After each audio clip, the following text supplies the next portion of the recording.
From the dawn of time, the sea has stood as guardian to secrets beyond our grasp. Yet there come moments when it chooses to speak. Today, off the eastern shores of Florida, the ocean has parted its lips. A fierce and focused storm has churned the waters and unveiled what lay concealed for centuries. Coins of gold and silver rise from the ocean floor, as though some force greater than ourselves has deemed the moment right to reveal the truth. This is no mere coincidence. This is no ordinary natural event. It stands as a signal. In this presentation, you will uncover why this occurrence may herald the dawn of a fresh chapter in disclosures, and what else might linger beneath the waves, prepared to emerge into daylight. Meanwhile, as this unfolds beneath the surface, something far more spine-tingling unfolds overhead. Motorists in Texas halted abruptly, stepped from their cars, gazed skyward, and what met their eyes left them utterly frozen. A flawless circle of flames encircling the sun. It was neither an eclipse nor any familiar optical effect. It was something they had never encountered before. Hours afterward, the identical circle manifested in Arizona, then Ohio, then New York. 7 days in succession, perfect rings of fire hovering in the heavens like messages inscribed by an unseen hand. Researchers sought to account for it, yet their tones faltered. And this marks merely the outset of what awaits your discovery today. In Kansas, at the stroke of midnight, a column of pure white light sliced through the sky like a blade from above. Steadfastly silent and so radiant that onlookers dropped to their knees right there on the roadway, powerless to resist. When aerial devices surveyed the site the following day, they detected a burned ring upon the earth, measuring 30 feet across, with margins fused as though into glass. Yet no bolt from the storm had struck. Mere chance, you ask, because more follows. Beneath Yellowstone National Park, the planet itself seems to draw breath. Instruments detect rhythmic throbs akin to the pulse of a living heart. Wildlife flees en masse: bison, elk, wolves, every creature departing the preserve in a vast migration. Such conduct has in the past signaled only the approach of devastating outbursts. And do you realize what proves most unnerving about all of this? The words of Jesus foretold it precisely 2,000 years ago in the writings of Matthew chapter 24 and Luke chapter 21. Signs in the sun, the moon and the stars, the sea roaring, the earth trembling, nations gripped by anguish, not knowing which way to turn. All of it lies there inscribed, waiting for fulfillment, and now it unfolds before our very eyes. Yet before we disclose what these events truly signify, there is one action I must ask of you right now. Tap the like icon at this very instant, not once the presentation ends, because the platform must recognize that this message deserves to reach far more souls. Leave the word awake in the comments if you sense deep within that something monumental draws near, and join the channel. Because what unfolds in the coming moments will reshape everything you believed you understood about the era we inhabit. Ready? Then draw a deep breath, because what follows is no invention. It is an ancient prophecy taking form in reality right before your eyes. Texas at midday, the sky is utterly clear. Suddenly, without the slightest advance notice, the sun vanishes behind a flawless ring of fire. There was no eclipse. Eclipses arrived months beforehand, predicted with exact mathematical certainty. This one simply materialized from nowhere. Motorists abandoned their cars in the midst of the highway. Some wept without restraint. Others captured the sight with hands that shook. One cried out in raw desperation, "That is no ordinary sight. Does anyone else witness this?" And he spoke the absolute truth.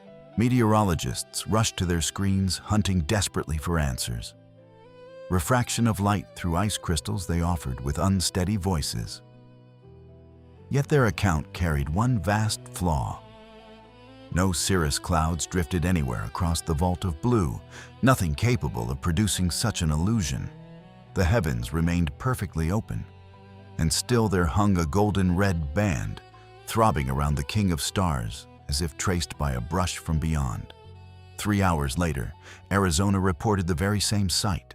Then Ohio, New York, Boston. Every lens sees the identical, impossible vision.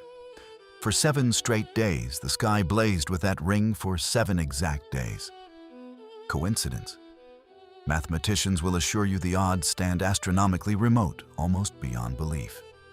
Yet the lenses captured far more than the broadcasts ever shared. Something deliberately withheld from view in multiple recordings. Pause at the precise instant and study closely, and you may discern a form within the glow of a perfectly outlined human silhouette. Arms outstretched, as though summoning all humanity to stir to lift its gaze. The outlets excised it from the feeds, labeling it lens blemishes, digital flaws, optical tricks. Still, thousands of observers across distant states, wielding varied devices from varied vantage points, recorded precisely the same figure. In our present age, we witness ever more souls turning from long-held principles, and it appears the immoral grows ever more bold. Many feel adrift without clear direction. Even so, a path remains open to reclaim the true core and restore ethical foundations to our everyday lives. Should you sense yourself lost amid the turmoil and crave deeper insight, we hold something crafted expressly for you, a guide designed to illuminate the purpose behind these present trials and to meet them with wisdom and resolve. This is the genuine worth of Pathways to Revelation, unlocking the scriptures in full route toward clarity and calm through their timeless lessons. Best of all, it awaits you now in the first anchored comment. Seize this chance to reshape your days and to grasp the authentic intent woven into these very challenges. Now let us return to the heart of the presentation. A woman in Oklahoma captured her live reaction voice, breaking with feeling. I cannot name what this is, yet my heart knows it instantly. My heart recognizes it fully. It feels as though something within me has stirred and now cries out, "Heed this." Seconds later, she sank to the pavement, tears flowing freely. A man in Texas, lifelong skeptic and self-proclaimed unbeliever for 30 years, filmed himself staring upward, his words trembling. This defies science. This is a signal, and every one of us senses it. Something addresses us from on high. A signal of what? Matthew chapter 24, verse 30 supplies the reply that will raise the hairs on your neck. Jesus declared 2,000 years ago, "Then shall appear the sign of the Son of Man in the sky, and all the tribes of the earth shall mourn." For 20 centuries, seekers wondered what form that sign would take and how it might appear. Now we behold it with our own eyes. Airlines noted an anomaly they chose not to publicize, lest it spark widespread alarm. Throughout those 7 days, the compasses aboard aircraft failed outright. Navigation arrays spun wildly, pointing in random directions. Pilots with decades at the controls flew by hand alone, because their electronic aids had grown wholly erratic, as if a vast magnetic shroud had enveloped the entire globe. Weather satellites faltered as well. Images, fragmented data, corrupted transmissions halted. The space agency released a quiet statement, attributing it to solar disturbances, yet no such storms appeared. Orbital sensors logged absolutely nothing. Then what force could it have been? And here unfolds what no headline has yet revealed. Just before each ring emerged, witnesses from coast to coast described hearing a tone, a deep, resonant hum, like a distant trumpet vibrating down from above. Some likened it to a chorus of celestial voices, others to an unending roll of thunder. The scriptures speak of trumpets that shall sound before the close. The book of Revelation portrays 7 trumpets heralding 7 judgments. And this display endured exactly 7 days. Do you still trust in chance? Because I abandoned that notion long ago. Yet while the world stared upward in wonder and dread, something equally unsettling stirred far below in the ocean depths off Florida. And what rose from those waters will send a shiver across your skin. A tempest struck the Florida coastline without warning. towering waves, howling gales that roared like enraged creatures. And when dawn broke, when the seas at last grew still, the ocean had cast forth what it had entombed for centuries. The shattered hull of a Spanish galleon from the 10th century. Its decayed wooden ribs protruding from the sand, like the skeleton of some ancient beast, like the bones of a fallen empire that history had overlooked. Divers descended with cameras and advanced gear, and what they encountered was no simple historic wreck. It proved a time capsule, a buried warning preserved for 400 years. Gold coins scattered across the seabed like stars gleaming in the dark chalices. Sacred relics encrusted within coral. Crosses merged with seaweed. Silver plates engraved with prayers in Latin. The treasure of an empire that conquered half the world in the name of God. Yet there was something more. Something the United States government sealed at once with the highest level of secrecy. An archaeologist risking his career and possibly his life spoke off the record to an investigative journalist. There were inscriptions that should never have existed there. They were not Spanish. They appeared in Hebrew and Aramaic. And there was one golden tablet, perfectly preserved, engraved with words that chilled the blood in my veins. Dominus venit, the Lord comes. 24 hours after that declaration, the archaeologist was silenced. The recordings he had made disappeared in mysterious fashion. The site was closed, citing environmental concerns, according to the official announcement. But the divers who went down there whisper an entirely different truth. This ship was no common merchant galleon. It belonged to a fleet that departed during the darkest era of the Spanish Inquisition. Aboard traveled Christians persecuted for refusing to yield to the corrupt imperial power. Their faith was stripped away. Their generational riches were stolen, and they were dispatched across the Atlantic to meet death in exile. But before we continue, share this presentation with someone you hold dear. Our greatest mission here on earth is to spread the word of the Lord. Did you know many souls lack understanding simply for want of proper content?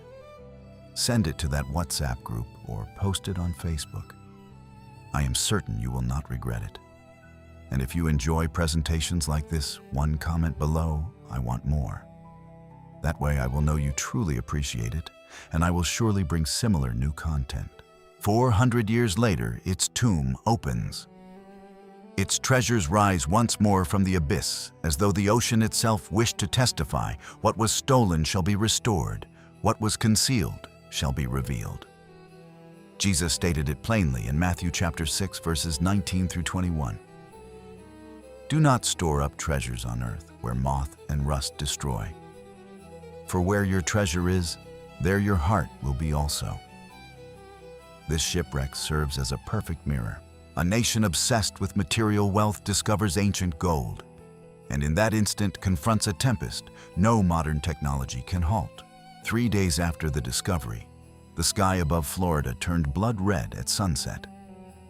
A storm emerged, literally, from nothing, absent from every weather forecast, without any prior warning. Meteorologists stood perplexed. The tempest devoured entire beaches, sank vessels, flooded the whole coastline, precisely where the sunken galleon had been found. And here is the detail that will cause you to question everything. Lightning struck the water repeatedly, in exactly the same spot, again and again and again, throughout the entire night. Locals captured it on video in terror. 43 bolts fell upon the identical location in a single hour, as though something were marking that specific point, as though an invisible force were pointing here. Look here. Pay attention. When dawn arrived, the beach lay completely empty. The storm had taken everything from debris boat structures. All had vanished except one thing.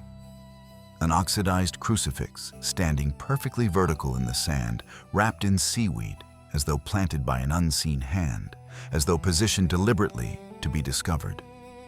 Reporters photographed it in wonder. Minutes later, while broadcasting live, the tide pulled it back into the sea before the cameras, as if it had fulfilled its purpose of being seen. A veteran diver who was present that morning said something I cannot remove from my thoughts.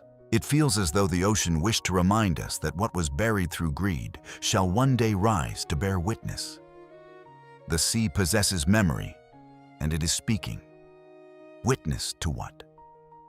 To the fact that time has run out, to the reality that the signs are here now, in this very moment, to the truth that what Jesus warned about is unfolding while you draw breath. And if this feels intense, what occurred in Kansas that same week will leave you utterly breathless. Kansas at midnight, on a completely empty rural road. A farmer drove alone, returning home after a long day of labor. Suddenly, the sky split in two. A column of pure white light, perfectly vertical, pierced the clouds as if someone had driven a giant blade into the earth from above. It did not flicker, it did not move. It simply existed there, brilliant, silent, impossible to ignore. The farmer braked hard, stepped from his truck, and stood staring with mouth agape. It resembled a white sword slicing the heavens in two, he would describe later with a trembling voice. In mere seconds, calls flooded emergency lines across the entire Midwest. Hundreds of people in Nebraska, Oklahoma, Missouri all witnessed exactly the same sight. A pillar of light that should not exist. There was no lightning bolt. Bolts fall in fractions of a second and vanish. This remained for 40 full minutes, motionless like a column of marble. There were no northern lights. Those moves, they dance, they shift colors constantly. This stood rigid perfectly, like molten steel suspended in the air. Local scientists arrived at the scene with all their equipment. They took exhaustive measurements, analyzed the air, the soil, and the atmosphere, and found nothing. No known energy source, no explanation that made sense. Yet the witnesses described something no scientific instrument could capture. A sound you did not hear with your ears, but felt in your chest, a vibration that resonated inside your body as though your bones were tuning forks, humming with a divine frequency. A pastor from Lincoln gathered his entire congregation outside the temple to witness it. "Do you see it?" he whispered with tears streaming down his face. That is not physics. That is not meteorology. That is a direct signal from heaven. And the whole congregation dropped to their knees in the parking lot, weeping beneath that supernatural light.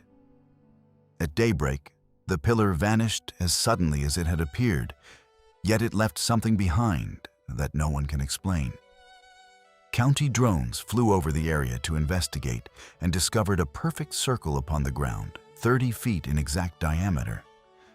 The earth completely scorched, the edges fused like melted glass, as if something of extreme and unimaginable heat had touched that precise spot. Official experts called it lightning damage, but no bolt had fallen that night. Lightning detectors registered zero atmospheric electrical activity. And there is much more. Scientific instruments recorded a massive electromagnetic pulse exactly where the pillar had stood. A pulse so powerful that power grids in 3 different cities flickered simultaneously. And then, absolute silence. The air above that place still glows faintly, yet it glows as though something invisible lingers there, marking the location. Revelation chapter 22, verse 16. Jesus declares with absolute authority, "I am the root and the lineage of David, the bright morning star." Could that pillar have served as a reminder of that promise? A luminous warning, a marker placed by heaven itself. Those present that night described the same inexplicable sensation of fear and peace, at once terror and love, intertwined in an experience beyond words, as though the sky were gazing straight into their eyes. One woman confessed to sobbing, "I felt that God saw me, not humanity in general, but me specifically. And for the first time in all my life, I knew without any doubt that all of this is real, and that we are not alone, that someone is watching." You still harbor doubts because what is taking place beneath Yellowstone will force you to make a choice. Yellowstone National Park is the most dangerous location in all of North America. Beneath those tourist areas where families capture smiling photographs beneath those scenic trails lies something utterly terrifying. A magma chamber so enormous that if it erupts, it could bury half the continent under volcanic ash. And it is awakening right now. Geologists have monitored it for decades with advanced instruments. Yet what unfolds now has no precedent in all recorded history. The ground does not merely tremble occasionally. It breathes. It rises and falls in perfectly regular cycles, as though something below were inhaling and exhaling. Seismographs register rhythmic, constant pulses, not chaotic, random earthquakes, beats like a gigantic heart pumping beneath the Earth's crust every few hours, steady and predictable. A senior geologist with 40 years of experience admitted in a private conference that leaked to the underground press we should never witness this kind of regularity. It feels as though something below is synchronized, as though it possesses a purpose. Synchronized with what exactly? Satellite thermal cameras reveal hot spots expanding and contracting in perfect patterns. The geysers are erupting completely outside their historical schedules. And the animals, my God, the animals know something. Bison, elk, bears, wolves, all fleeing the park in massive herds. An unprecedented animal exodus, a vast migration heading northward. They sense what our limited instruments still cannot detect. Historically, this behavior appears only before catastrophic eruptions. The animals possess a sixth sense that science cannot measure, yet never fails. The government states publicly there is no immediate danger, and everything remains under control. Yet internally, in classified meetings, scientific models are being urgently rewritten. Because if Yellowstone fully awakens, the consequences will not remain merely geological. They will prove apocalyptic on a global scale. An event of that magnitude would blanket entire continents in ash for years. It would collapse all worldwide supply chains within days. It would plunge the planet into a volcanic nuclear winter that would make the COVID outbreak seem like a mild cold. Mass famines, total economic breakdown, absolute chaos. It sounds like exaggerated science fiction. Ask Pompeii, ask Herculaneum, ask the civilizations that vanished in mere hours. Luke chapter 21 verse 11 states with crystal clarity, there will be great earthquakes in various places. Jesus was not guessing the future. He was warning with perfect knowledge. Romans chapter 8 verse 22 expresses it even more directly. The whole creation groans together as in the pains of childbirth, waiting for the final redemption. Yellowstone is no abstract geology in a textbook. It is a prophecy literally breathing beneath the earth. It is the planet itself crying out that the end draws near. But here comes what will cause you to question your entire understanding of reality. I do not speak metaphorically. I speak literally. After the sunken galleon was discovered, after the storm struck with supernatural fury, something else began to unfold in the waters off Florida. Something scientists cannot explain, and that the government wishes to keep silent. Fishermen working near the closed wreck site started reporting lights beneath the water. Not surface reflections, not natural bioluminescence. Intelligent lights moving in perfect formation as though deliberately patrolling the area. A diver who returned illegally to the forbidden site, violating all government orders, captured something extraordinary before federal agents confiscated all his equipment. In the video, structures are clearly visible beneath the sediment.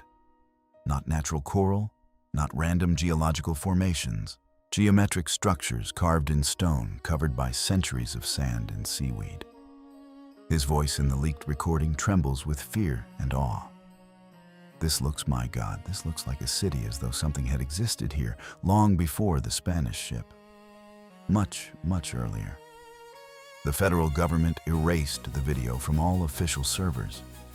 Yet pirated copies circulate on the dark web among independent researchers. High-resolution sonar scans reveal anomalies that marine scientists cannot explain under any known model.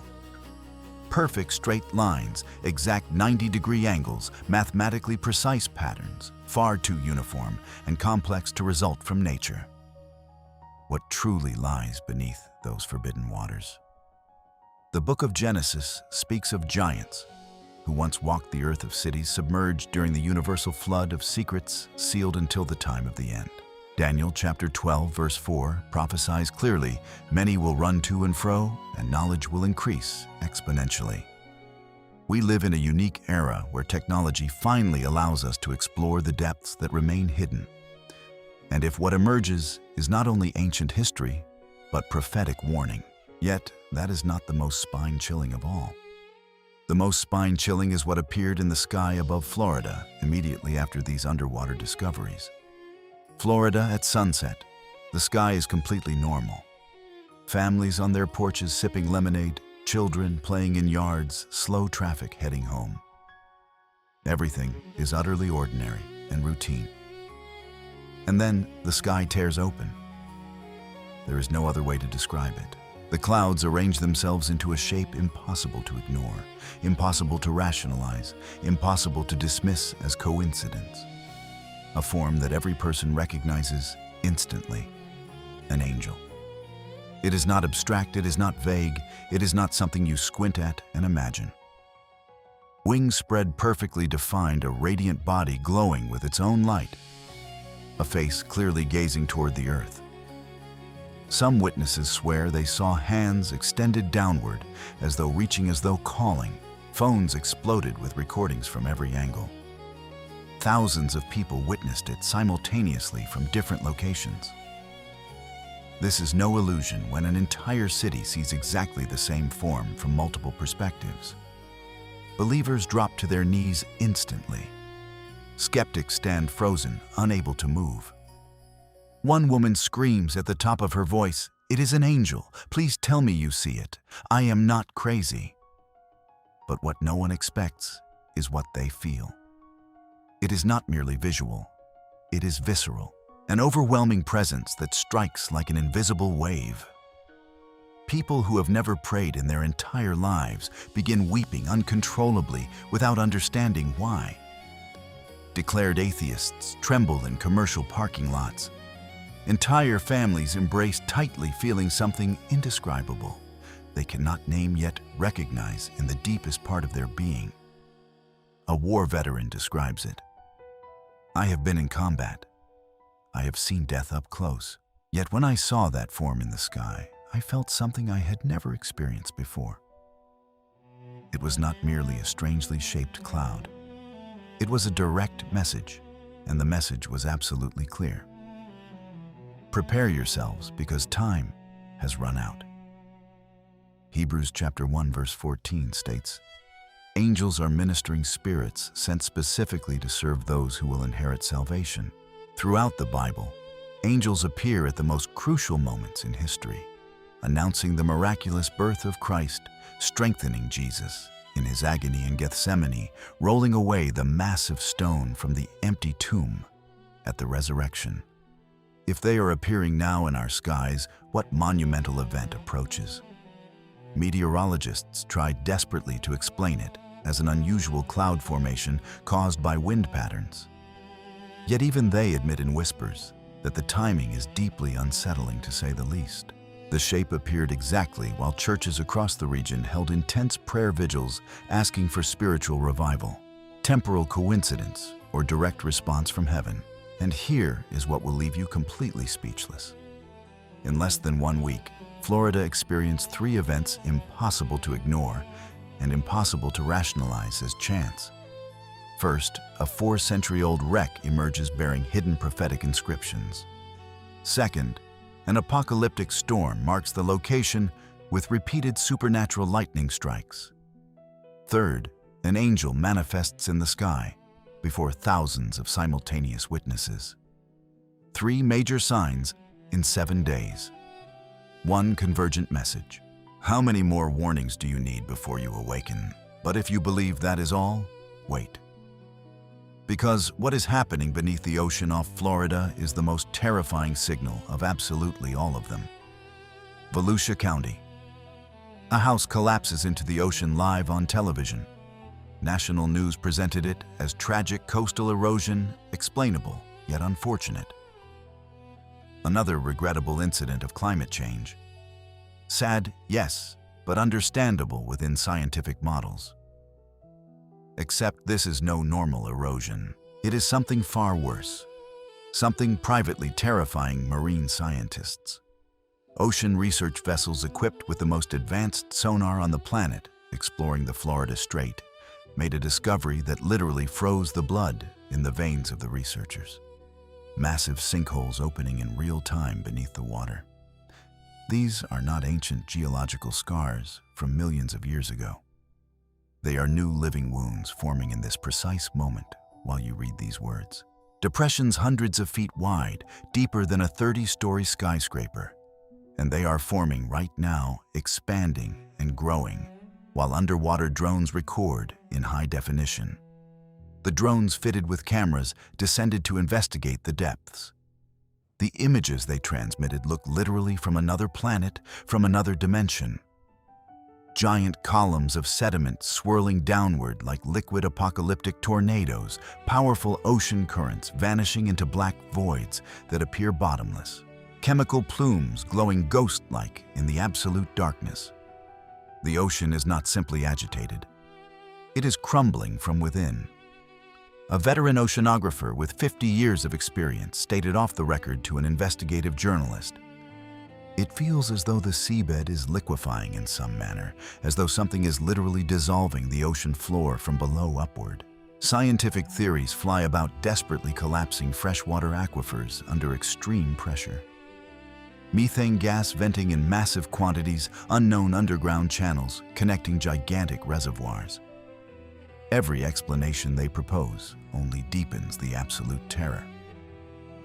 Because if these sinkholes connect with one another, forming an underground network, then the Florida seabed is not simply eroding naturally. It is being deliberately reorganized, as though something is preparing the ground. And this is not occurring in remote, uninhabited waters far from civilization. One of the largest sinkholes ever detected lies only 25 miles from Key West, where hundreds of tourist cruise ships pass daily, where entire families dive without knowing what lies beneath, where tourist and commercial life flourishes with no precaution. The danger is neither theoretical nor abstract. It is immediate and present. Luke chapter 21, verses 25 and 26 warns with chilling precision there will be signs in the sun, the moon, and the stars. On the earth, nations will be in distress and perplexity at the roaring and the agitation of the sea. The roaring of the sea, Florida, is hearing it now, literally. Residents all along the coast report a deep, constant sound emanating from the ocean. A low-frequency groan that never ceases. Underwater recorders capture it perfectly. A continuous roar that matches no natural pattern known to marine science. It feels as though the ocean itself is screaming a warning. And there is something more. Something the corporate media are not covering at all. The sinkholes are not random nor scattered by chance. They are forming in a perfectly identifiable pattern. When you trace their exact locations on a satellite map, they create an almost perfect line, as though something were literally marking a route beneath the waters. Toward what destination does that line point with mathematical precision? Directly toward the exact coastline where the sunken galleon bearing the prophetic inscriptions was discovered. Do you still believe in coincidences after all this? Because I no longer do. And if this seems the most intense thing you have heard, what is happening with the coral reefs will cause you to question absolutely everything you believe you know about the historic moment in which we live. The reefs of Florida, a submarine paradise of tourist postcards, or at least it was until very recently. Now, when you dive in those crystal waters, you witness something that is simultaneously beautiful and absolutely terrifying. The coral reefs glow with their own light, intense neon blue, electric violet, fluorescent green, as though someone had installed millions of underwater LED lights for a spectacle. Ignorant tourists call it magical and worthy of Instagram. Marine scientists call it exactly what it is: death in slow motion. This is fluorescent bleaching. It is not beautiful. It is a final, desperate cry of biological survival. When the coral is literally dying from extreme thermal stress, it produces brilliant proteins in a final and futile attempt to protect itself. It is a luminous biological SOS, a visual call for help that states with clarity, "I am dying to help me." And the fact that we can see it with the naked eye from the surface means the ecosystem collapse is already absolutely catastrophic and irreversible. The coral reefs sustain 25% of all marine life on the planet, despite covering less than 1% of the total ocean floor. They are the rainforests of the sea's incredibly complex ecosystems. When they collapse completely, entire food chains disintegrate. Commercial fisheries vanish, coastlines lose their natural barriers against hurricanes and tsunamis. But something far deeper is occurring here than simple ecology. The ocean is not only changing chemically, it is sending visual signals impossible to ignore. These vibrant and unnatural colors are not a celebration of life, they are mourning. It feels as though creation itself is donning luminous funeral robes, announcing its own demise while the world continues in deliberate blindness. Romans chapter 8, verse 22 states it with prophetic clarity: the whole creation groans together in the pains of childbirth, waiting for the final redemption. The coral, glowing in agony, forms a literal part of that apocalyptic groan. A desperate visual plea, a luminous testimony so that humanity might awaken before it becomes eternally too late. And yet, very few are truly hearing the message. Tourists continue diving among the dying reefs, taking smiling selfies beneath the neon lights, completely unaware that they are literally photographing a mass extinction in progress. Politicians continue debating policies endlessly, while ecosystems collapse in real time before the cameras. The world treats this as a fascinating science spectacle, when in reality, it is a heart-rending prophetic cry. Jesus warned in Luke chapter 21, verse 25, about the sea and the waves roaring, causing the nations to fill with anguish and perplexity, not knowing what to do. What we are witnessing in Florida is not simply an interesting ecological phenomenon for documentaries. It is a divine signal and an omen of larger planetary systems that are failing simultaneously. Because if the ocean that covers 70% of our planet and regulates the global climate stands in terminal crisis, how much time remains before the entire world feels the irreversible consequences? While the reefs glow in their final agony and the giant sinkholes open, swallowing the seabed, something else is unfolding on the surface of the waters. The storms are becoming strange in ways that defy all models. Professional meteorologists with decades of experience are using words they rarely employ: publicly unprecedented, historically completely anomalously inexplicable within all known models. The storms form faster than any supercomputer can predict. They intensify in mere hours instead of days. From tropical storm category 1 to devastating hurricane category 5 in a single night. Absolutely impossible, according to all accumulated historical meteorological data. Yet, it is happening again and again. And it is not only their raw power that perplexes the experts, it is their seemingly intelligent behavior. The storms stall over specific cities. They unleash apocalyptic amounts of rain for entire days. They rotate in directions that completely defy established wind patterns. Some have displayed completely anomalous double structures. 2 perfect rotating eyes within a single weather system never documented before in all the history of modern meteorology. A senior meteorologist with 40 years of experience in the National Weather Service admitted privately in a leaked recording, "It feels as though the storms possess deliberate intention, as though they know exactly where to cause the maximum possible damage." It sounds completely insane and paranoid until you see the cold objective data.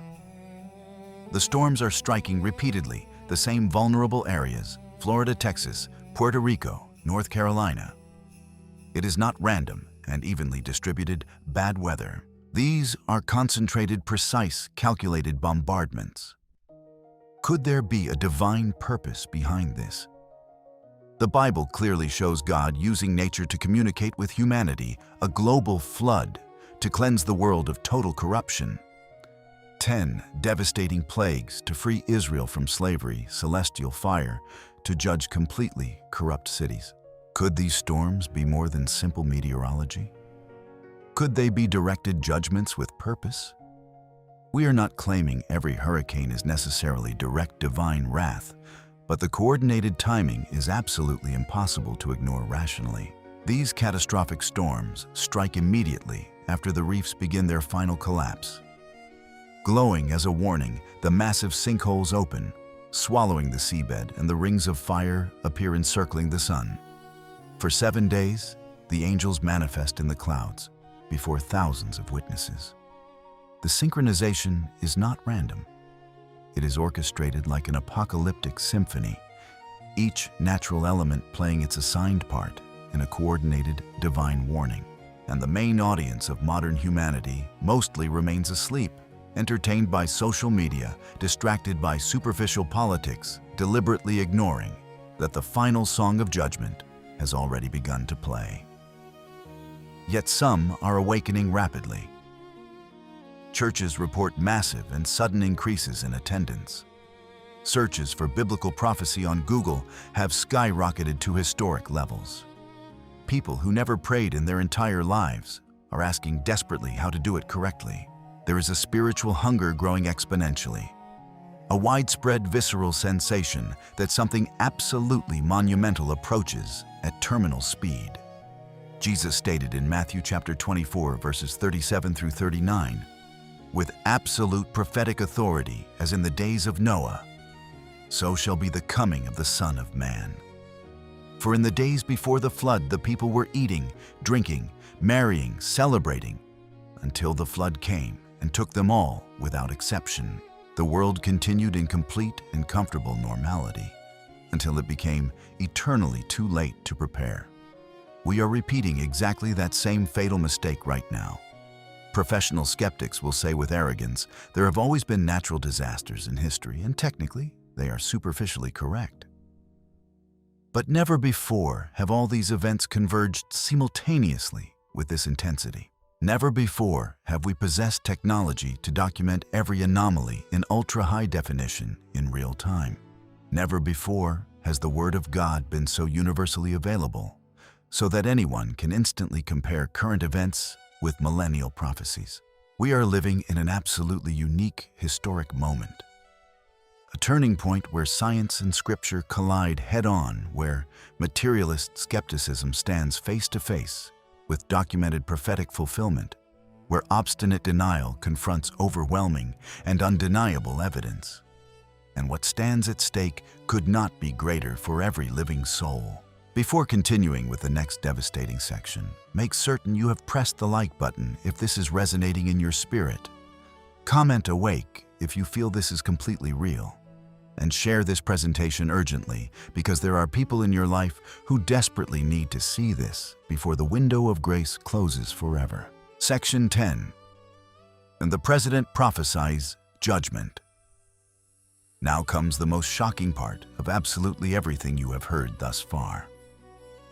United Nations 80th Historic Anniversary, the most important and scrutinized political stage on the entire planet.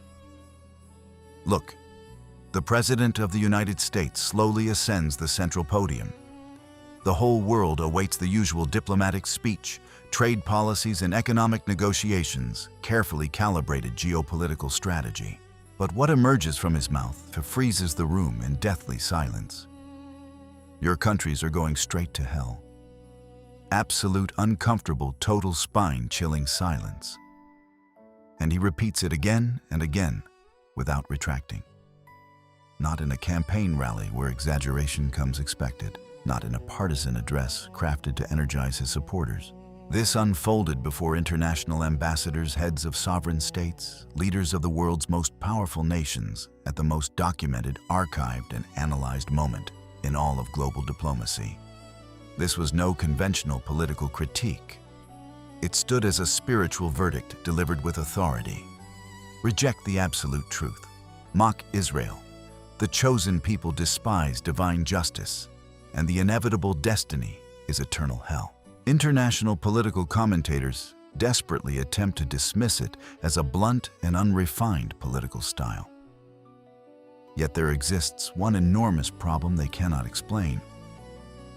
This is not an isolated incident, nor a singular emotional outburst.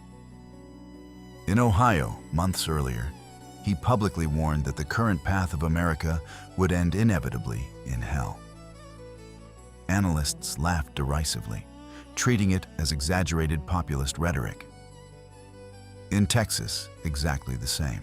In 2025 alone, he has invoked the word hell as a national destiny, at least 4 times in major international speeches, each time with growing urgency in his tone. It feels as though a man not known for delivering sermons has involuntarily become an improbable prophetic herald of eternal warning. 1 Corinthians chapter 1 verse 27 reminds us of something profound. God deliberately chose the foolish things of the world to confound those who consider themselves wise. God has always employed completely unexpected and improbable voices throughout all of history. A literal donkey to rebuke the prophet Balaam, corrupt pagan kings to move entire nations according to his will, uneducated fishermen and scribes to shake whole empires. He could be using now an imperfect, controversial, and fiery political leader to sound an alarm of judgment that established religious pulpits have cowardly hesitated to declare with clarity. The timing of all this is absolutely overwhelming. Immediately after the president's prophetic words, the General Assembly officially voted to recognize the sovereign state status of Palestine, literally dividing the land that God himself specifically calls his own in the scriptures. Joel chapter 3 verse 2 issues an absolutely clear and undeniable warning. I will gather all the nations for judgment on account of my people Israel, because they have divided my land. Millennial biblical prophecy and modern international politics collided head-on in one apocalyptic week. A world leader invoking eternal judgment, and the nations literally fulfilling prophetic scripture by carving and dividing the sacred inheritance of Israel. And superimposed within this historic moment stands the strengthening of the Abraham Accords. Once celebrated worldwide as historic peace treaties, they are now expanding dramatically, with more Arab nations confirming and reinforcing their legal terms.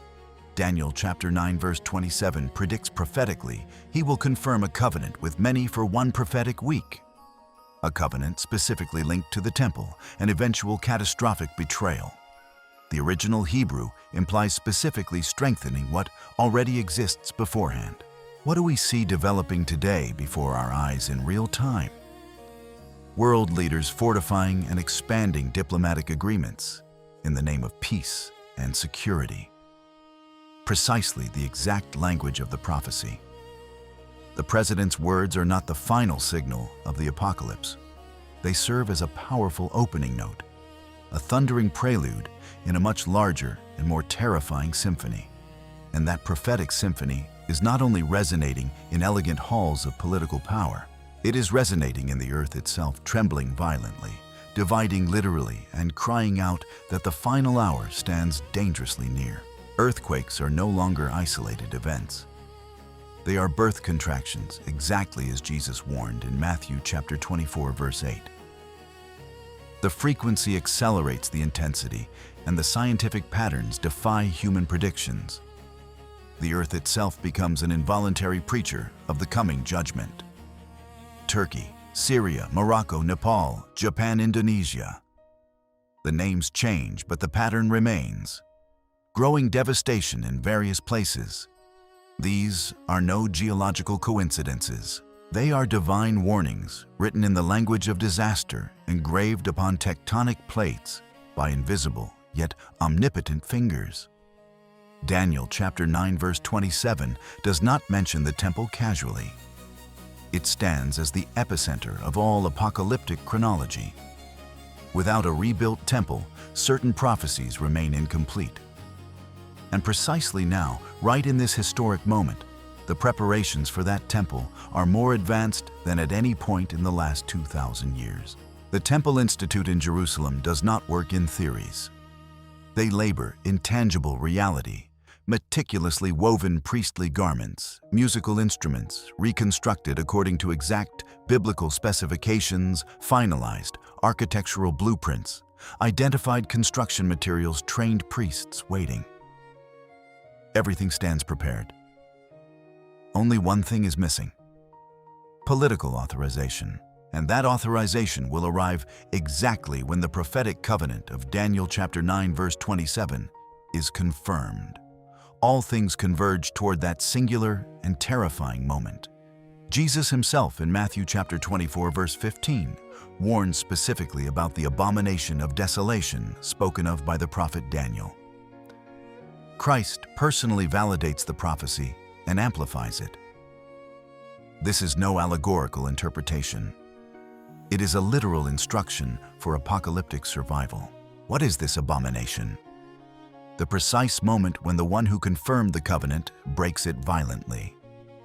Midway through the prophetic week, 3.5 years after the treaty began, the deceiver reveals his true demonic nature. The rebuilt temple becomes the stage for the supreme blasphemy. This figure, identified as the Antichrist in 1 John chapter 2 verse 18, will proclaim himself God within the Holy of Holies.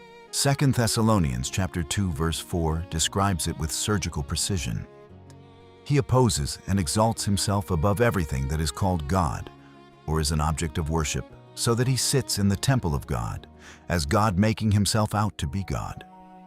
The current generation witnesses something without precedent.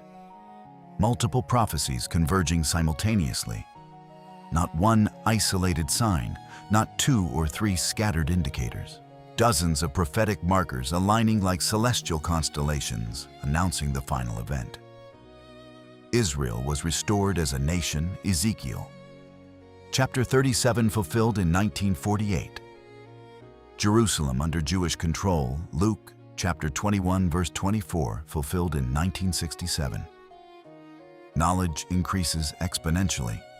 Daniel chapter 12 verse 4, fulfilled in our digital age. The gospel preached to all nations. Matthew chapter 24 verse 14, fulfilled through global technology. But there is much more. The signs multiply with dizzying speed. Each day brings new confirmations of ancient prophetic patterns. The convergence is no coincidence. It is divine choreography orchestrating the final act of the human drama. Joel chapter 2 verses 30 and 31 prophesies specifically, "And I will give wonders in the heavens and on the earth, blood and fire and columns of smoke. The sun will turn to darkness and the moon to blood before the coming of the great and terrible day of the Lord." Blood moons, total lunar eclipses, have already appeared on prophetic Jewish dates with a frequency mathematically impossible to be chanced upon. The lunar tetrads falling exactly on Passover and tabernacles defy astronomical probabilities. They are deliberate signals on the divine cosmic clock. The heavens are not silent. They speak constantly in the language of light, darkness, and color. Each eclipse, each comet, each unusual astronomical phenomenon is potentially an encoded message from the Creator to his watchful creation. Jesus warns repeatedly in Matthew chapter 24 that no one deceives you. The repetition is not literary. It is existential urgency. The final deception will be so sophisticated, so convincing, and so apparently beneficial that it would deceive, if possible, even the chosen ones. Matthew chapter 24 verse 24. The Antichrist will not arrive announcing evil. He will arrive promising peace. He will arrive offering solutions. He will arrive presenting global unity. His rise will be acclaimed by multitudes desperate for security amid the growing chaos. He will be the perfect false savior for a generation that rejected the true Savior. Deceptive miracles will accompany his appearance. 2 Thessalonians chapter 2 verse 9 warns about the lawless one whose coming is according to the working of Satan with great power and signs and lying wonders. These will not be magic tricks. They will be real supernatural manifestations with demonic origin. Revelation chapter 13, verses 16 and 17 describes a system where no one could buy or sell except the one who has the mark or the name of the beast or the number of his name. When John wrote this 2,000 years ago, it was incomprehensible. Today, it is technologically trivial.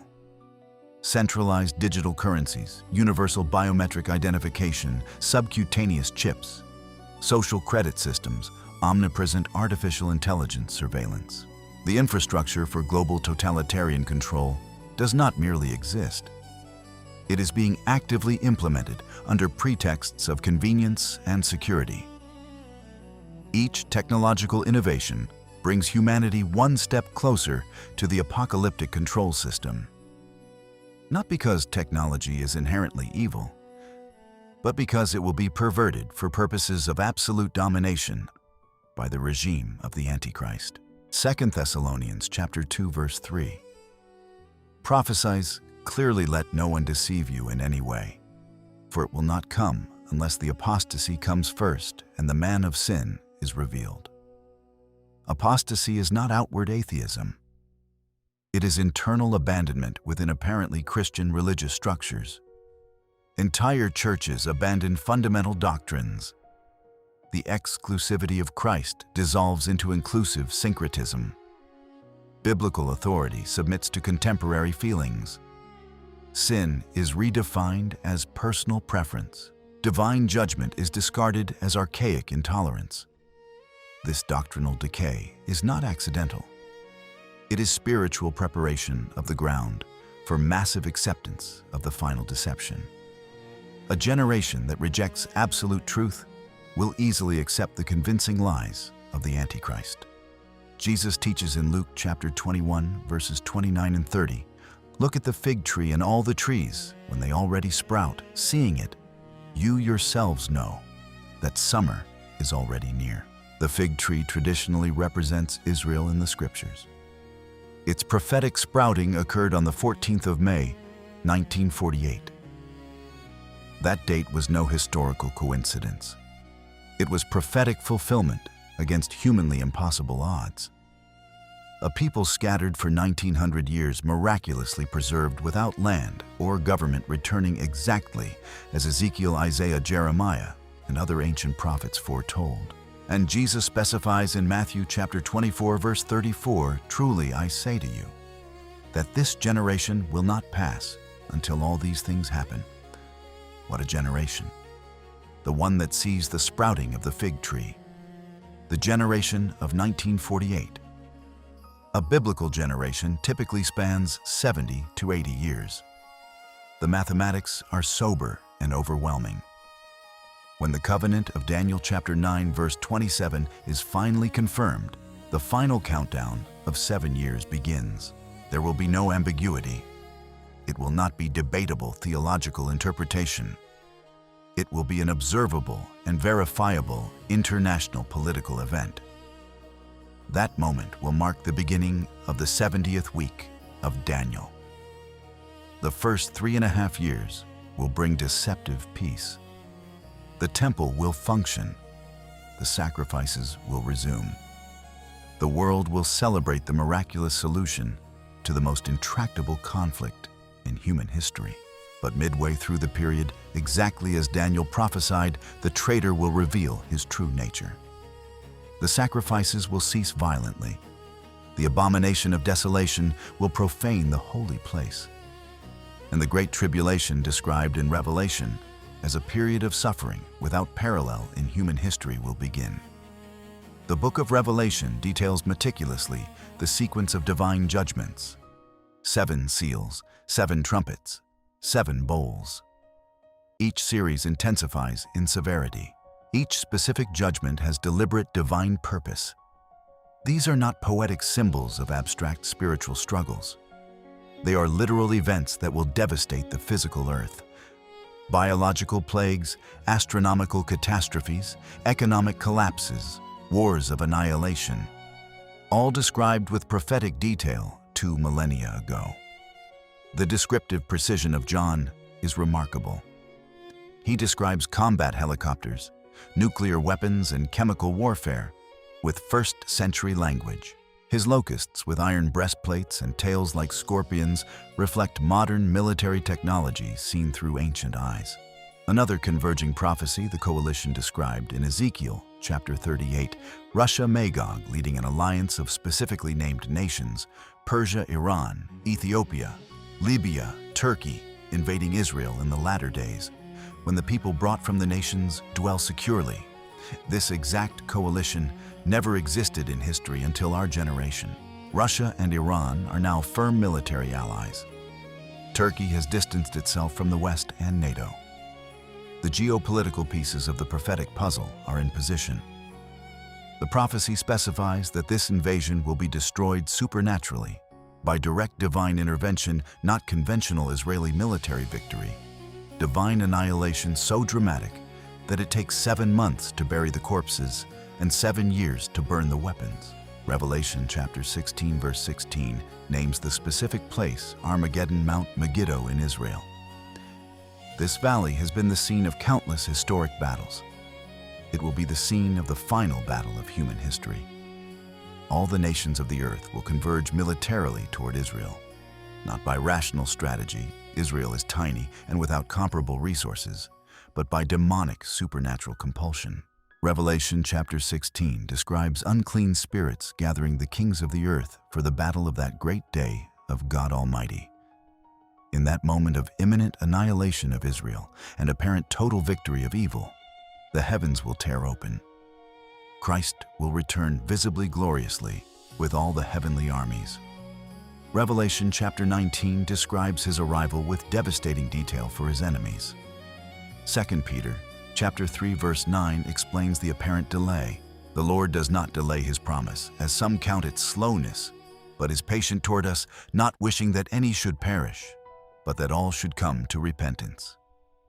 Every additional day before the final judgment is extended mercy. Every dawn is a new opportunity for repentance.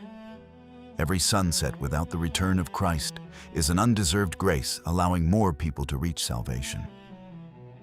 But divine patience has limits. Mercy has an expiration date.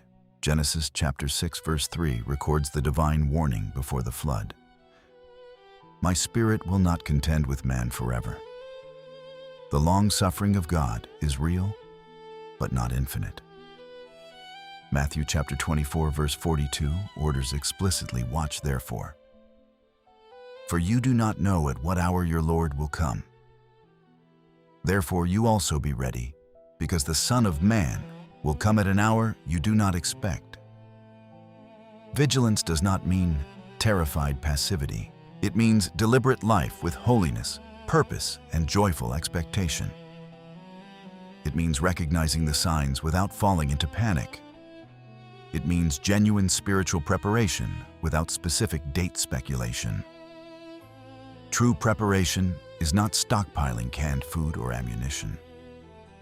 It is ensuring our relationship with Christ is correct. It is living every day as if it were the last. It is sharing the gospel with loving urgency, knowing that time is running out rapidly. Have you ever felt that we are living in biblical times?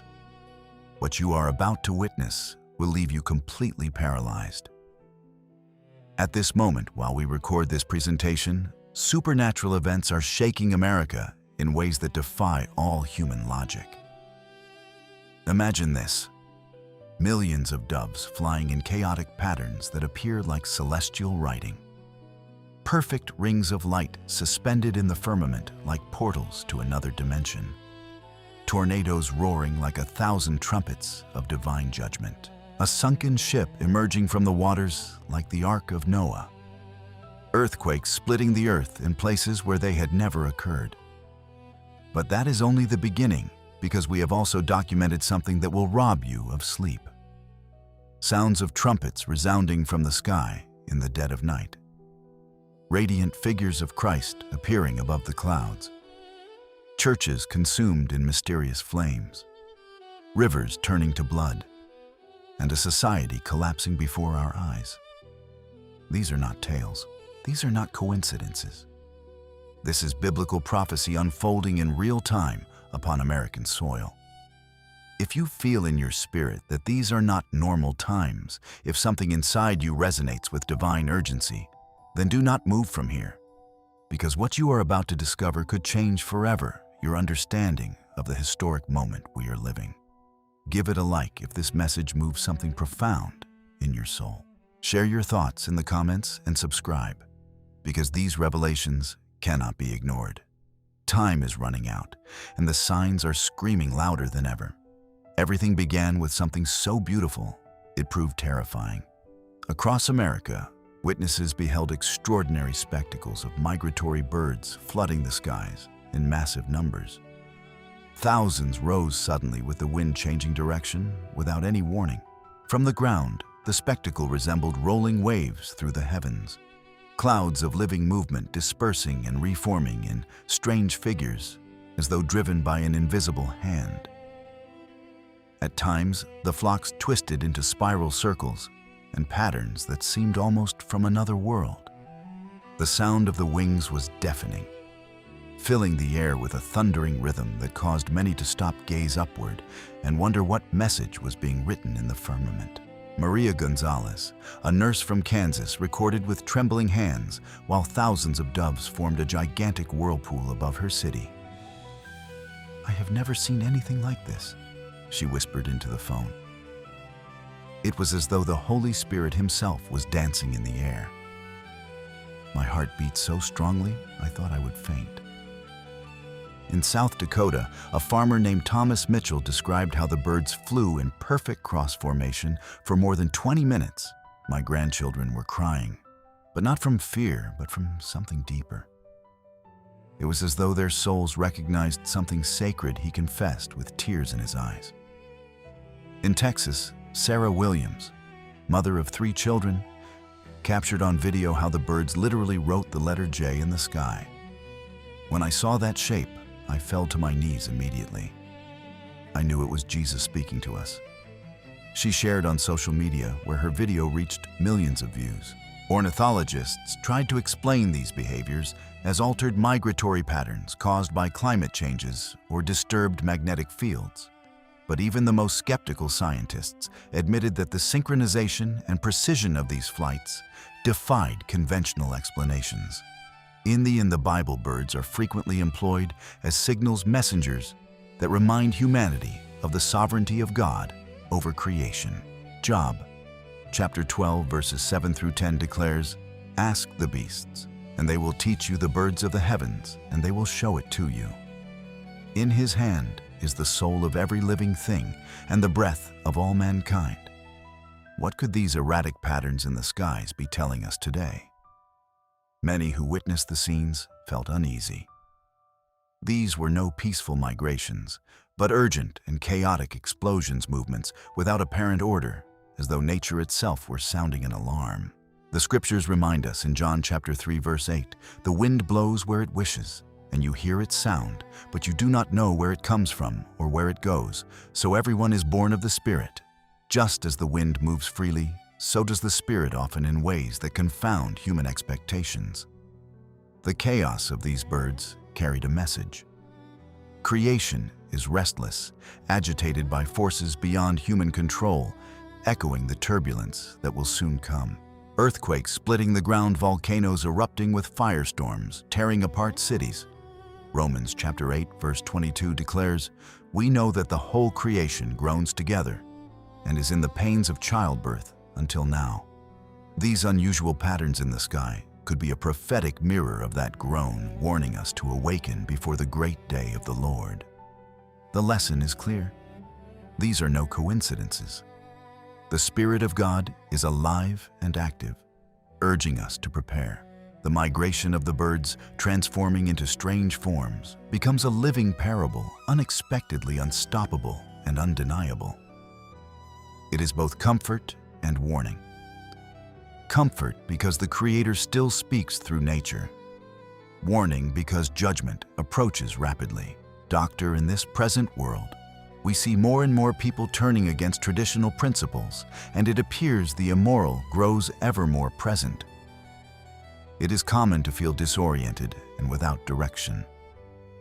Nevertheless, a path still exists to recover the true essence and restore ethical principles to our daily routine. If you feel lost amid the confusion and desire greater clarity, we have something special for you. A resource created especially to help you comprehend the meaning of these current challenges and face them with wisdom and courage. This is the true value of Pathways to Revelation, unlocking the Bible in full route toward clarity and serenity through its teachings. Best of all, it is available now in the first pinned comment. Do not miss this opportunity to transform your life and discover the genuine purpose of these challenges. Now let us return to the main theme of the presentation. Michael Harrison, meteorologist from the University of Oklahoma, confessed in an interview, "In my 30 years of career, I have never documented flight patterns so complex and coordinated. It is as though they respond to a signal we cannot detect." Jennifer Adams, a single mother from Ohio, shared her experience. "I was driving when I saw the birds form a perfect heart in the sky. I had to pull over because I could not stop crying. I felt as though God was reminding me that He loves me right when I needed it most."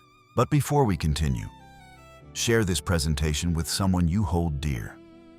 Our greatest mission here on earth is to spread the word of the Lord. Did you know many souls lack understanding simply for want of proper content? Send it to that WhatsApp group or post it on Facebook. I am certain you will not regret it. And if you enjoy presentations like this, one comment below, "I want more." That way, I will know you truly appreciate it, and I will surely bring similar new content. But not all testimonies proved comforting.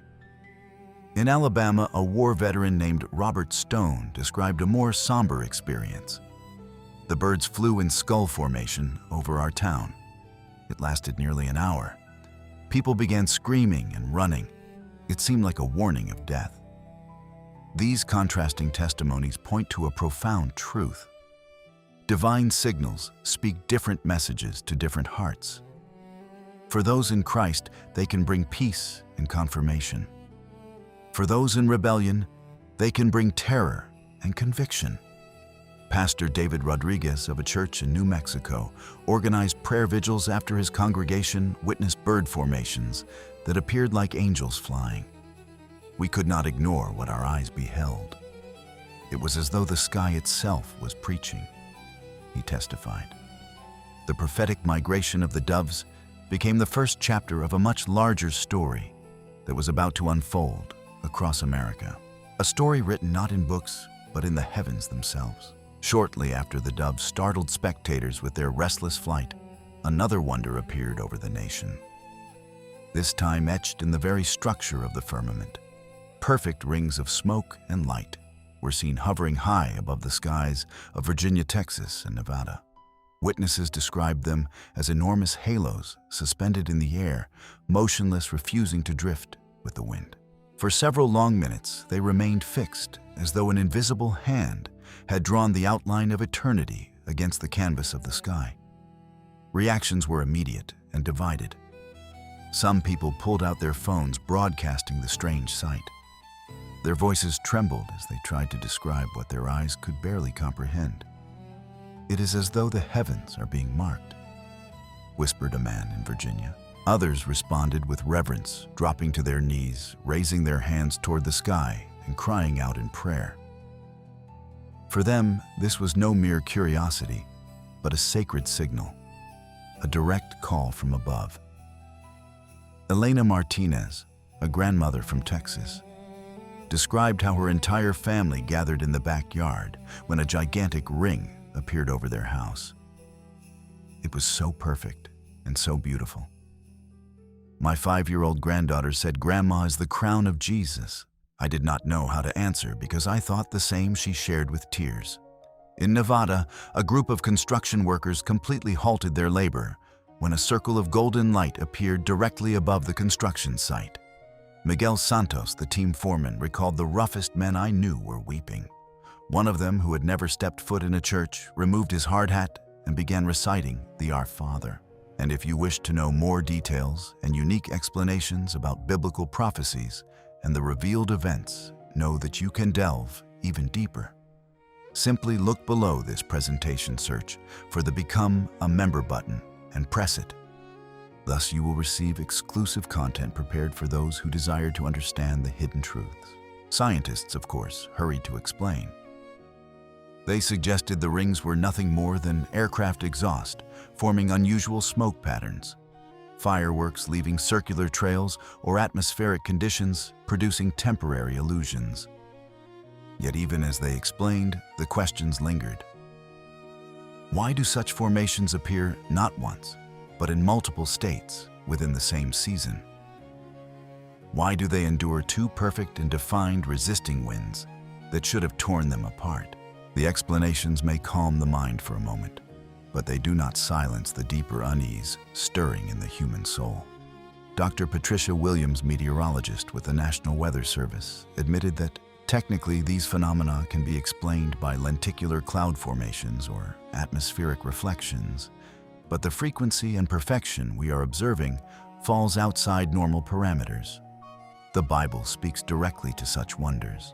Joel chapter 2 verse 30 declares, "I will give wonders in the heavens and on the earth, blood and fire and columns of smoke." A circle in the sky is not merely geometry. It is a symbol. A circle has no beginning and no end. The image itself of eternity serves as a reminder of the Eternal One who is the Alpha and the Omega, the first and the last. Revelation chapter 1 verse 7 warns us that he comes with the clouds, and every eye will see him. Could it be that these circles drawn across the sky are reminders that every eye must look upward because the King is about to appear? For some, these rings were entertainment. For others, they were terror. But for those who believe, they were a call. The very heavens are testifying that time is running out. Eternity is no theory. It is drawing near, written in smoke and light above the skies of America. Amanda Clark, a nurse from Virginia, experienced something that marked her for life. She was leaving the hospital after a shift of 12 hours when I saw the ring. But it was not only light, there were figures moving inside the circle. They seemed like angels. I know it sounds crazy, but I swear I saw wings and faces. Her testimony was not isolated. In Texas, Maria Fernandez, a school teacher, described a similar experience. Inside the golden ring, I saw what appeared to be a city. It had shining towers and streets of gold. It lasted only a few seconds, but it was as real as anything I've seen in my life. These testimonies of visions within the celestial rings added an even deeper dimension to the phenomenon. They were not only witnessing unusual atmospheric formations, but potentially glimpses of the heavenly kingdom. Pastor Carlos Rivera organized a special vigil after multiple members of his congregation reported similar sightings. We cannot ignore what God is showing. These rings are windows to heaven, reminding us that there is a reality beyond what we see with our natural eyes, he preached. The rings of eternity marked a turning point in the spiritual awareness of America. It was no longer only about strange events, but about divine encounters that were awakening a sleeping nation. If the doves and the circles in the skies were signals written gently in the firmament, then the tornadoes that tore across America arrived as thundering warnings carved into the earth itself. In Kentucky, Missouri, and Virginia, massive funnels of wind descended from the clouds, roaring with a force that ripped homes from their foundations, flattened barns, and turned neighborhoods into fields of debris. Streets that once bustled with everyday life were reduced to broken wood and scattered memories in mere minutes. Eyewitnesses described the sound as something different from anything they had heard before. A survivor gasped. It was like 1,000 trumpets sounding at once. The air itself was screaming. The earth trembled beneath their feet, and many confessed they felt as though the sky itself had opened to unleash judgment upon them. Linda Patterson, a grandmother from Kentucky, took shelter in the basement of her house while a tornado rated EF4 passed directly overhead. The sound was not only wind, she described days later. It was like voices, as though thousands of angels were shouting warnings. When I came out, my house had vanished, but I was alive. I knew God had protected me. In Missouri, the Richardson family experienced something that changed their lives forever. The tornado stopped exactly at the boundary of our property, recounted James Richardson. It was as though an invisible wall shielded us. Our neighbors on both sides lost everything, but we did not have even one broken window. My wife and I fell to our knees and accepted Christ that very night.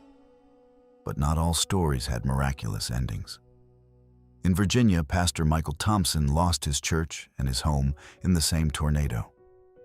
Yet his response was prophetic. God did not promise there would be no storm. He promised He would be with us in the storm. This tornado did not destroy our faith, it refined it. These storms were not silent. They were violent, unmatched declarations, overwhelming reminders that human strength is fragile when the heavens unleash their fury. The Bible speaks of this with chilling clarity. Nahum chapter 1 verse 3 proclaims, "The Lord is slow to anger and great in power, and He will not leave the guilty unpunished. The Lord marches in the tempest, and the whirlwind and the clouds are the dust of His feet." The tornadoes, then, are not merely meteorological phenomena.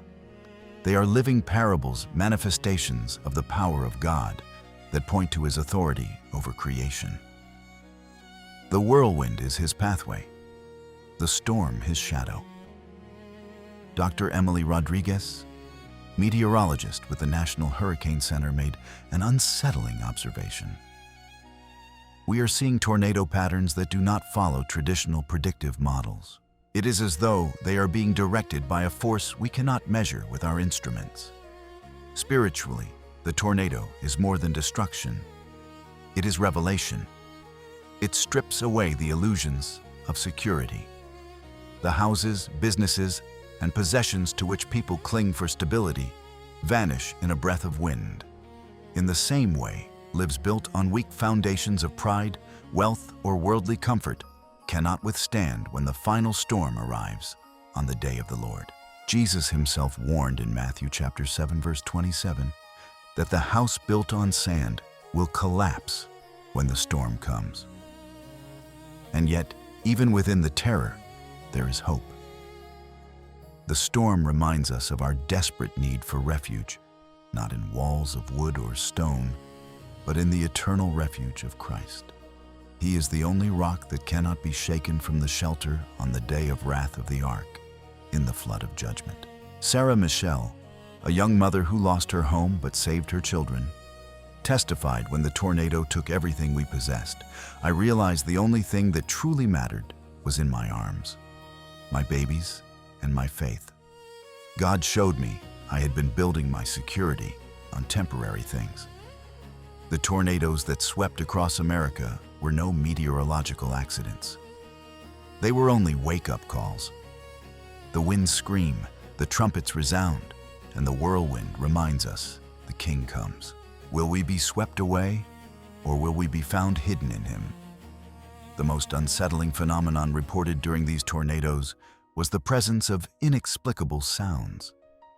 Multiple survivors in different states described hearing music or angelic voices within the roar of the wind.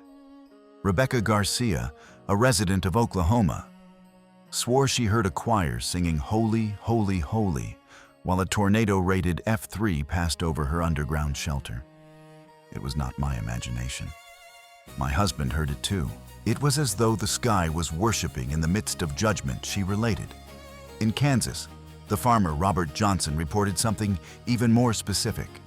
"I heard a clear voice saying, 'Prepare yourselves,' again and again."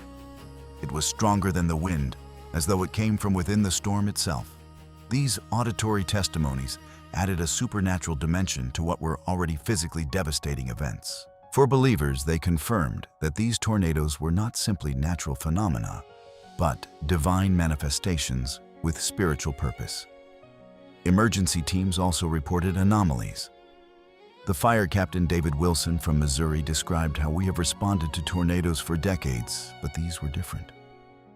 The destruction was selective in ways we cannot explain. Churches left intact, surrounded by total ruin. Bibles found open to specific pages among the debris.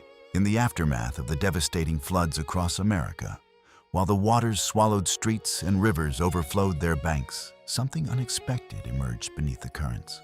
Locals reported seeing the outline of an old wooden ship half buried in the mud. Its skeletal structure preserved by time and hidden until the storm unveiled it. Some said it resembled a ghost ship, others like a relic frozen between worlds. But for many, it was impossible not to think of one story above all: the Ark of Noah. The witnesses stood in awe as the murky waters parted enough for the shadowy form of the vessel to be seen. The photographs spread rapidly across social media with captions like "History is alive again." And it is as though the Bible is being written through the very soil of America. Across America, for many, this proved more than mere curiosity. It stood as a trembling reminder that the same God who once judged the earth with water has not changed. Margaret Wilson, an elderly woman from Louisiana, was among the first to photograph the emerging vessel. "My hands trembled as I captured the image," she recalled. "I could not believe what my eyes beheld. It felt as though God was showing us a fragment of the past to warn us about the future." In Arkansas, the fisherman Jose Martinez discovered something even more extraordinary. Carved into the exposed wood of the ship were symbols that appeared to be of biblical origin. "I saw what looked like a dove with an olive branch," he described. "And there were numbers that resembled very ancient dates. It was like reading sacred history." The archaeology professor, Dr. Stephen Adams, was called to examine the remains. His initial assessment carried caution, yet he admitted the structure of the wood and the construction methods are consistent with vessels from several centuries ago. What is remarkable is the preservation and the religious symbolism we found carved in several places. Genesis chapter 7 verse 17 records the great flood. "For 40 days the rain continued, and the waters rose and lifted the ark high above the earth." The ark was not merely a ship. It was the only sanctuary prepared by God, the only refuge in a world drowning under judgment. To see a ship appear amid modern floods is a sobering echo. Even in disaster, God has always provided a path of salvation for those who believe. The symbolism is striking. The flood waters represent chaos, fear, and destruction, the collapse of the systems humanity builds for security. Yet the ship remains as a silent testimony. Hope still exists. A place of rescue still waits. Amid the ruin, the vision of a vessel evokes Christ himself, who is the true ark. Just as Noah and his family entered the ark and were saved from judgment, now we are called to enter Christ to be saved from the final storm of judgment. Pastor Rachel Davis organized special services after multiple members of her congregation visited the site where the ship emerged. It is no coincidence that God allows this symbol to appear precisely when America needs to remember His mercy, she preached. He is saying there is still an ark, there is still salvation, but you must enter before it is too late. Some dismiss the discovery as coincidence, or simply a relic exposed by erosion. Yet for those with eyes to see, it is a message written through the waters of America. The days of Noah are repeating. Jesus warned in Matthew chapter 24 verse 37, "As in the days of Noah, so shall be the coming of the Son of Man." The people were eating, drinking, marrying, and carrying on with life until the flood came. The submerged ship is more than an artifact. It is a prophecy in wood and water declaring that judgment draws near, yet salvation has already been prepared. The question is not whether the ark exists. It is whether we will enter it before the final waters rise. The ground beneath America, long considered solid and secure, has begun to tremble in unexpected places. Earthquakes have struck regions once deemed geologically stable, leaving communities shaken both physically and spiritually. Entire neighborhoods awoke in the night to the groan of the earth walls cracking, shelves collapsing, and power flickering as though creation itself were crying out. For many, it was more than a natural disaster. It was a startling reminder that nothing built by human hands is truly unbreakable. In Ohio, a state traditionally stable seismically, a quake measuring 4.2 degrees awakened 500,000 people at 3:33 in the morning. The exact hour did not go unnoticed by believers who observed the triple repetition of the number 3, a symbol of the Trinity and divine perfection. Carol Johnson, a resident of Cincinnati, described the experience. "I had never felt an earthquake in my life. The ground moved like ocean waves. But the strangest part was that my Bible, which lay closed on the nightstand, opened exactly to Matthew chapter 24, the chapter about the signs of the end times." In Missouri, a region that historically had experienced quakes, but not for decades, a series of tremors shook the New Madrid area. The geologist Dr. Robert Thompson expressed his concern. "We are seeing activation of faults that have lain dormant for more than 100 years. It feels as though the entire geological structure of the continent is awakening." These earthquakes have left scientists perplexed. While seismic zones like California are known for tremors, now they emerge in states that rarely see them. People who had never felt the ground move beneath their feet now speak of fear as their homes shook and their hearts raced. A witness in Tennessee admitted it felt as though the earth were breathing beneath us, as though something alive were stirring in the depths. Such words echo the biblical truth that creation itself is not silent, but restless. The scriptures provide a profound connection. Hebrews chapter 12, verses 26 and 27 declare at that time, "His voice shook the earth."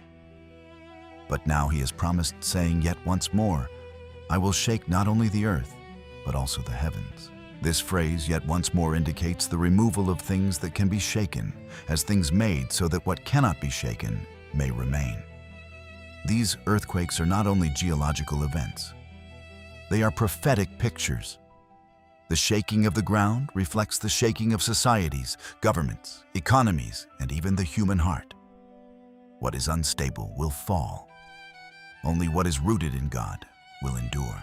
There is also deep spiritual symbolism in the trembling of the earth. Humanity builds skyscrapers, bridges, and vast infrastructures boasting of progress and stability. Yet with a single shake, the illusion collapses. In the same way, people construct their lives upon wealth, success, or worldly pride. But when God allows the foundations to be shaken, the fragility of those pursuits is exposed.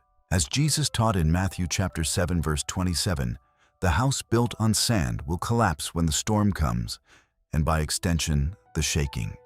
Pastor Miguel Rodriguez of a church in Memphis organized prayer vigils after his congregation experienced multiple tremors.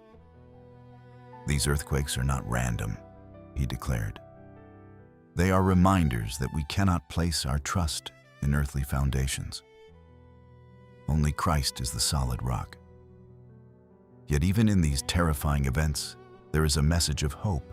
The earthquakes serve as previews of a greater shaking that will precede the return of Christ, with warnings, but also invitations.